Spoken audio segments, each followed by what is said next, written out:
The question, how do you concentrate on studies when you are in so much boredom? There are no easy ways to motivate oneself to study. Here are a few steps you must take. The first step is to accept the fact that there is no alternative to studying and that in most cases, especially at school and undergraduate levels, you have no substitutes for certain subjects.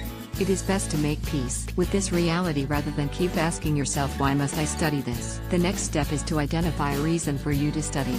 This could be either for fear of failure and the consequences thereafter, or it could be because of your genuine interest in the subject, or it could be because you want to excel in your academic scores, or it could be with intent to simply clear the exams. The third step is to clearly define what motivates you and what drives fear in you to pursue studies.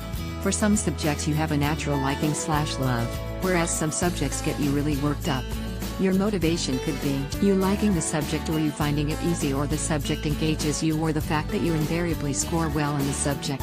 On the other hand, the fear of failure, the fear of poor marks hurting your overall performance, you wanting to simply clear the subject so that you don't have to ever study it again, etc., can be reasons for you to put in the extra effort. The fourth and most critical step is to set your own goals for studying.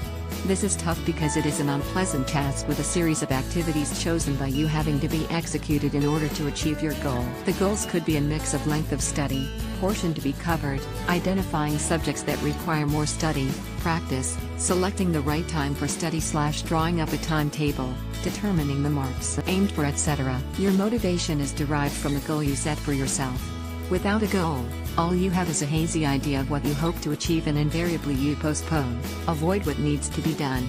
It is either fear or reward that will ultimately propel you towards your goal. It may help you to also read my responses to some related questions by clicking on the following link. Jacob Bobby's answer to I severely lack motivation, interest, concentration, and overall productivity, even in the things I love doing most. How can I get out of this slump? Jacob Bobby's answer to how do I concentrate on my studies while not using my phone? Jacob Bobby's answer to how can I stay motivated to do things throughout the day? When you want a break from studies, I would suggest you visit my inspirational and motivational blog ActSpots blog. Do also attempt to try this activities at the end of each blog post. For more answers, or more advice on effective studying, check out the links in the description below.